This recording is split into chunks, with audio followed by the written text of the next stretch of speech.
I attempted to whip up a homemade pasta dish with a creamy sauce, hoping to treat everyone to a delightful meal. Please savor it while it's still warm, I urged as I served the plates. However, as the dish reached the table, an unpleasant odor wafted from it, immediately dampening my enthusiasm. Hesitant, I paused before taking the bite. Aren't you going to eat it? Don't you like my cooking? Holly's accusatory tone caught me off guard, her eyes fixed on me as if daring me to criticize. Caught in her unexpected scrutiny, I felt the pressure mounting, but rather than confront her, I discreetly switched my plate with my son Aiden's, hoping to spare him from whatever foul concoction lay before us. As Aiden eagerly dug in, my heart raced with apprehension. Yet to my horror, he soon began to foam at the mouth and collapsed, sending panic rippling through the room. As Holly feigned confusion, I saw through her facade. Anger simmered within me at her malicious intent. Determined to retaliate, I silently vowed to expose her deceit. My name is Susan, and at 62, life had settled into a quiet routine with my husband after Aiden's marriage. But when Aiden confided in me about his wife's cooking, I initially brushed it off, chastising him for his ingratitude. Yet his unusual reluctance to eat piqued my curiosity, so I extended an invitation for dinner, hoping to bridge the gap with Holly and foster a harmonious relationship. Little did I anticipate the audacity of Holly's actions.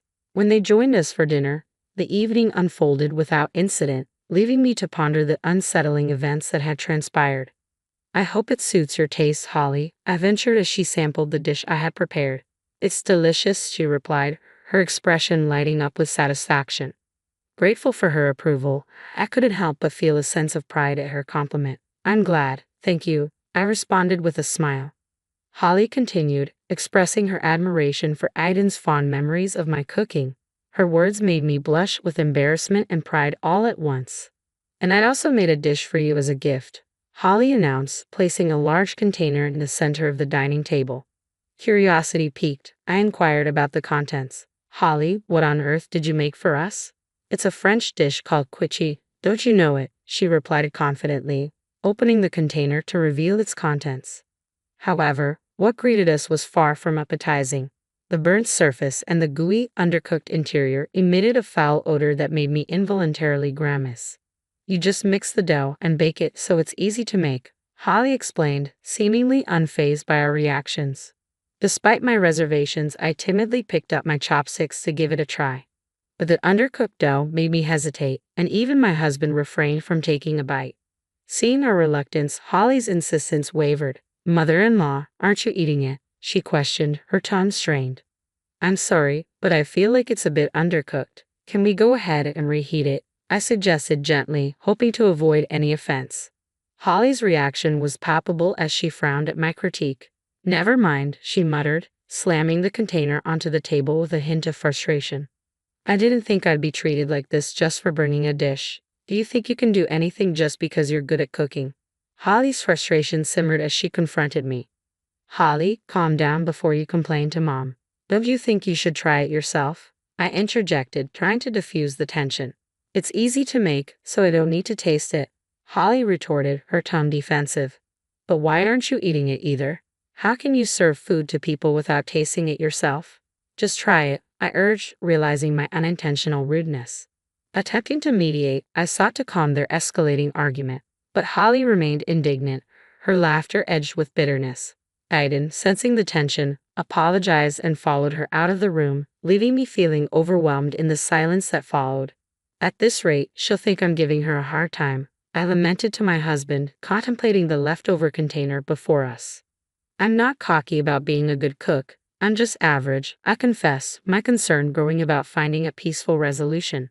We debated whether to intervene further, ultimately deciding to maintain a distance and let them manage their household affairs. Yet despite our efforts to stay out of it, Holly's visits to her house increased inexplicably. Mother-in-law, will you please make lunch and put dinner for Aiden in a container to take home? Holly's sudden request caught me off guard, her presence unaccompanied by Aiden. Surprised by her abrupt visit, I found myself faced with empty containers, tasked with catering to her demands once again. I approached Holly, sensing a shift in her behavior. Is everything all right? Aiden seems to prefer your cooking, so I thought I'd ask you to make our meals from now on, she stated matter-of-factly. That's a problem, Holly. Why don't we cook together? I suggested, hoping to foster a sense of camaraderie. But her response was swift and dismissive. No, you're just going to make that disgusted face again. You're just giving me a hard time. Her words left me speechless, the divide between us growing wider with each passing moment. Despite my attempts to explain, she seemed resolute in her belief that I was a terrible mother-in-law. Though cooking wasn't a burden, the thought of preparing meals daily for a daughter-in-law who harbored such animosity was daunting. I considered offering to teach her some simple dishes, but she adamantly refused. You're good at cooking, so just make it for us. And please take care of tomorrow's meal too, she demanded, her tone increasingly brazen. Despite my efforts to reason with her, she only became more obstinate. On days when I declined, she resorted to buying prepared food, causing tension between her and Aiden. Aiden was spoiled by you, wasn't he? He just gobbles up store-bought food, she complained, her frustration evident. He's always loved eating since he was young, I defended gently, trying to ease the tension. As the days passed, Holly's visits to her house became more frequent, relying on us for her meals and Aiden's dinner. Eventually, she insisted I make Aiden's lunch and deliver it in the morning, leaving me deeply troubled by the turn of events. I approached Aiden, expressing my concern about Holly's frequent visits. To my surprise, he began offering money for their meals to avoid her cooking altogether. If you're willing to spend that much, why not encourage Holly to learn to cook? I suggested, hoping for a compromise. But Holly refused, citing hurt feelings. As tensions mounted, another conflict erupted when Holly discovered Aiden's financial contributions toward our food expenses. Why are you paying your mother? Is this supposed to be an allowance? I didn't agree to this, Holly protested, her frustration palpable. It's because you're making my mom cook for us. What's wrong with paying for our food? Aiden retorted, trying to justify his actions. Despite our efforts to resolve the issue, Holly remained adamant, viewing our actions as a slight against her. No matter how much we tried to reason with her, Holly refused to listen, insisting that not eating her cooking constituted harassment. Feeling caught in the middle, I decided to step back from cooking for them, hoping it would bring some resolution, albeit temporary. However, Holly remained displeased, and I realized it was futile to continue intervening. Reluctantly, I urged them to resolve their differences on their own. Weeks later, on a calm afternoon, Holly visited again, but this time, Aiden was by her side. The unexpected sight left me on edge as I greeted them at the entrance, uncertain of what lay ahead. I want you to teach me how to cook. Holly finally agreed to listen to reason. Please, just this once, I implored, relieved that our discussion had led to a positive outcome. Together, we made our way to the kitchen, where Holly arrived with her own ingredients, displaying a newfound motivation. However, to my surprise, she insisted on working alone and promptly ushered me and Aiden out of the kitchen. Confused, we exchanged worried glances, but Holly remained firm in her decision. I can't concentrate if I'm not alone, she explained, refusing to entertain our assistance. As we anxiously waited, Holly called us back into the living room after just a few minutes. With a sense of anticipation, she served us pasta she had made in the kitchen. Though the pasta seemed hastily prepared, I hesitated to voice my concerns. But as I began to mix it with my fork, I noticed foreign objects in the cream sauce, remnants that resembled herbs but emitted an unusual scent reminiscent of air freshener. Aiden, however, seemed undeterred as he eagerly sampled the dish. It's delicious, he exclaimed with surprise, his enthusiasm palpable. Encouraged by his reaction, Holly beamed with pride. Wow, it's good. Holly, you've learned to make this kind of food, he praised, his words filled with admiration. I always cook properly. Look, even my mother-in-law, there's no way she wouldn't eat it, Holly asserted confidently. Mom, it's fine. It's just a normal pasta, Aiden reassured, though his comment would typically provoke Holly's fury. However, she appeared indifferent and urged me to eat quickly. Despite her insistence, the stronger the strange smell became as I mixed it, the more hesitant I felt. Why won't you eat it? Holly questioned, suspicion creeping into her voice. So, my mother-in-law just wanted to mess with me, right?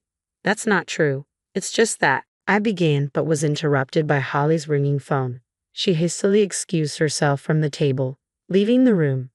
Seizing the moment, I urged Aiden to secretly exchange the pasta. He complied, happily indulging in a second serving. But within moments, he recoiled and collapsed, foaming at the mouth. I couldn't contain my shock, letting out a scream. What happened? Why did Aiden collapse? I cried out. Hearing my distress, Holly rushed back into the room, her concern evident as she knelt by Aiden's side. As I dialed for an ambulance, Holly appeared bewildered and asked what had happened to Aiden. Once Aiden was rushed to the hospital and had his stomach pumped, my husband and I arrived, relieved to see him lying on the hospital bed. But before we could express our concern, Holly questioned Aiden about the incident, echoing her earlier confusion when he collapsed. Hey, why did Aiden collapse? How come? She demanded, her agitation palpable. Ollie, please calm down, my husband interjected, attempting to diffuse the tension. But Holly's accusatory tone persisted. It should have been you. Did you force Aiden to eat it? What on earth are you talking about, Holly? What did you do? I pressed, bewildered by her accusations. Holly's response was shocking. You insulted my cooking, so I thought I'd get back at you, she admitted, her tone laced with bitterness. Get back at me, I exclaimed, incredulous. It's also my mother-in-law's fault that Aiden won't eat my cooking. Aiden has always been on her side. Though neither Aiden nor I intended to hurt her feelings, Holly remained steadfast in her accusations. That's why I thought everything would be peaceful if my mother-in-law wasn't around, she continued, unapologetic. It became evident that Holly had indeed tampered with the pasta she served me, as the white residue turned out to be detergent. Thankfully, no serious harm was done, but the situation could have been far worse. Though Aiden should have noticed the strong smell, I couldn't ignore Holly's reckless actions. If you're saying it would be better if I wasn't around, then all you needed to do was try harder at cooking, I retorted, exasperated by her lack of remorse. But if you were still alive, Aiden would always be on your side, wouldn't he? Holly countered, her unapologetic and unreflective attitude leaving me at a loss for words. Disappointed, I let out a heavy sigh, my shoulders slumping in defeat. Beside me, my husband shook his head in quiet dismay, realizing the extent of Holly's misguided actions. That's enough, Holly, I said firmly, attempting to rein in her childish rebuttal. I'd like to have a talk with your parents as well. Why? She protested, her confusion evident. Because talking to you won't get us anywhere, I explained, resolved to involve her parents in the discussion. After Aiden's safe recovery and discharge from the hospital, we convened a meeting with Holly's parents. Though Holly was initially resistant, I persisted, arranging the gathering and initiating the conversation. I deeply apologize for the tremendous trouble our daughter has caused you, Holly's mother, Kate, expressed remorsefully upon our meeting.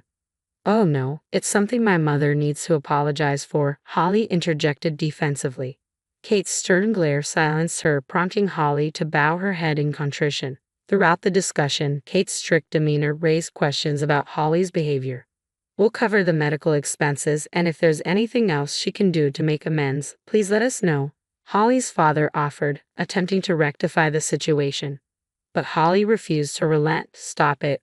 I'm not paying any money, she protested defiantly. Turning to her, I asked the question that had been weighing on my mind. Holly, can you tell me why you did such a thing? At the hospital, I confronted Holly about her accusations. It's because Aiden only ever takes your side, she insisted, continuing to blame me for mocking her cooking and for the circumstances that led me to take over cooking duties. Unable to bear her attitude any longer, I revealed a certain photograph to Kate, her mother. What is this? Kate asked, visibly shaken as she examined the dish Holly had brought to our house, claiming it was a quiche. You served such a terrible thing to someone else, Kate scolded Holly harshly, her disappointment evident. With no defense left, Holly hung her head in silence as the lecture continued, leaving us no chance to intervene. Eventually, Holly admitted to everything, revealing her belief that if she could get me hospitalized, she wouldn't have to take care of me. The absurdity of her logic left me reeling. I'm sorry, but I can't continue our married life after being subjected to something like this, Aiden declared, his frustration evident. Why not? It's not my fault. You shouldn't have taken your mother's side, Holly retorted, her defiance crumbling under the weight of Aiden's words. You be quiet. You could be turned over to the police for this, I interjected, watching as Holly paled at the mention of the authorities. Though there was some trouble regarding compensation and hospital fees, Kate promised to make Holly pay, de-escalating the situation. Though Holly initially acted like a child, she seemed to reflect on her actions after Aiden broke up with her. Later, Anne discovered that Holly's parents, whom she claimed not to get along with, were actually professional chefs. Seemingly rebelling against their strict culinary standards, Holly had adopted unorthodox cooking methods after getting married. Learning of her parents' anger and the so-called bridal training she was undergoing, I realized the importance of teaching my son basic household chores. Aiden, appreciating the privilege of having someone cook for him, began making simple dishes on his own, sometimes joining me to cook meals together. Surprisingly, my husband also became interested in cooking, and the three of us now enjoy cooking together with occasional role reversals where they handle the cooking while I relax.